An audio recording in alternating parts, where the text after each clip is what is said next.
Bonjour, et bienvenue dans l'acte 3 de Boginda. Là, vous pouvez voir un autre versant de ma chambre, c'est sympathique, hein.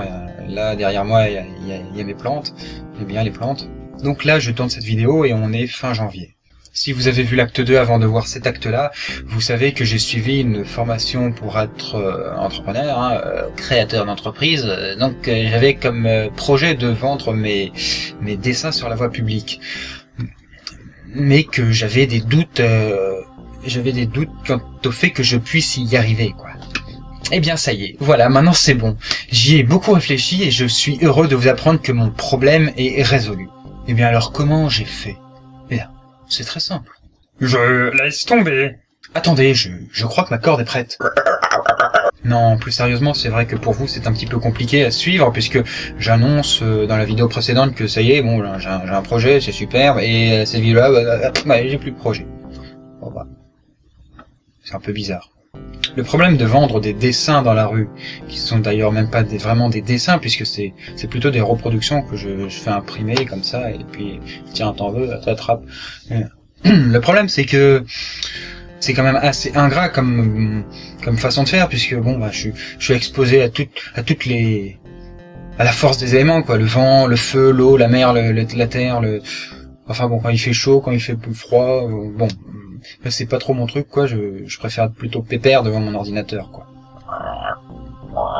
Et puis de toute façon, c'est un petit peu mission impossible pour obtenir les autorisations pour se stationner sur un coin de rue, quoi, parce que bon, pour la petite histoire, c'est comme quand vous achetez un yacht, hein, voilà, vous êtes millionnaire, vous achetez un yacht, vous avez envie de le stationner dans un port très fréquenté, très sympa. Par exemple, je sais pas, un bout de Marseille ou de comment il s'appelle la ville à côté de Marseille, petite ville sympathique, pas très riche. Monaco. Oui, voilà. Donc voilà, si vous voulez le faire à Monaco, bon, il faut s'inscrire sur une liste d'attente, ça met plusieurs années, au bout desquelles vous pouvez enfin mettre votre yacht. Entre-temps, vous êtes mort, donc c'est un peu problématique. Donc bon, voilà. Et puis pour Paris, bon, que ça reste entre vous et moi, c'est que il y a un mec, enfin, vous savez, le mec qui contrôle la grande roue de Paris.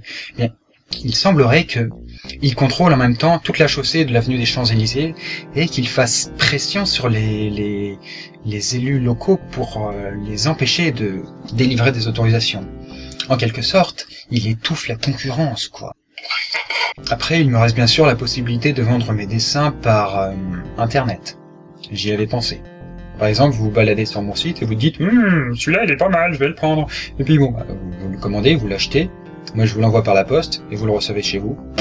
Super. C'est exactement comme un site comme Amazon où vous achetez des livres ou des godemichés, hein. Je crois qu'ils en vendent. Vendre par Internet, c'est pas un problème pour moi. Je sais faire les graphismes, je sais faire la programmation et je sais même faire le module de paiement qui va permettre de payer, quoi. Oh, on est fou. Je l'ai déjà fait pour la méthode Bonaparte.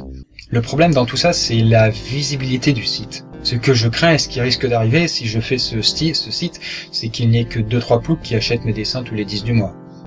C'est ça qui va arriver. Ça m'étonnerait que ce soit le contraire. Ça y est, il y a des millions de personnes qui viennent. Non, va falloir se calmer. C'est pas ça. Et comme disait un grand penseur du nom de Jacques quelque chose... Je suis désolé, mais si à 50 ans on n'est pas visible sur Internet, on a raté sa vie.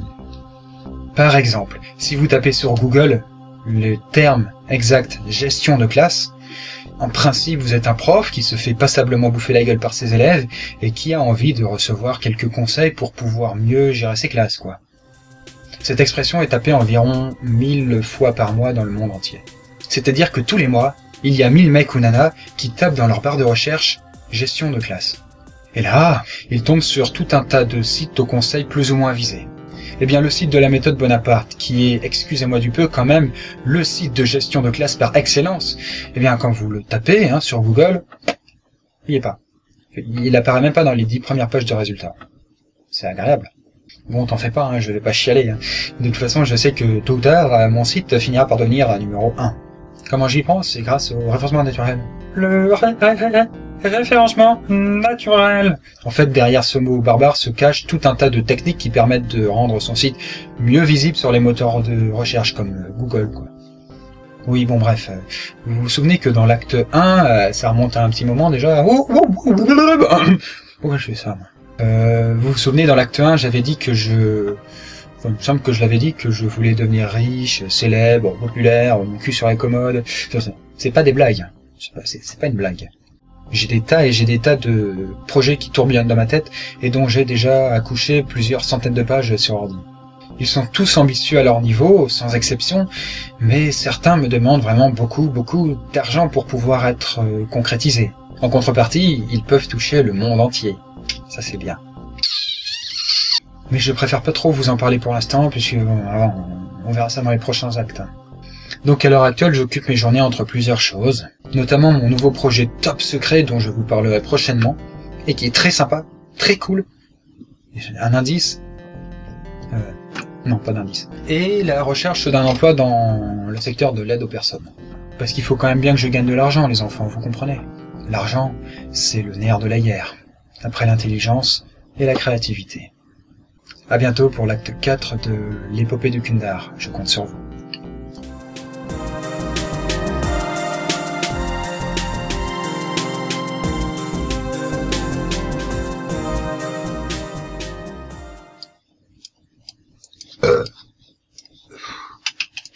Non, mais ça sera coupé au montage.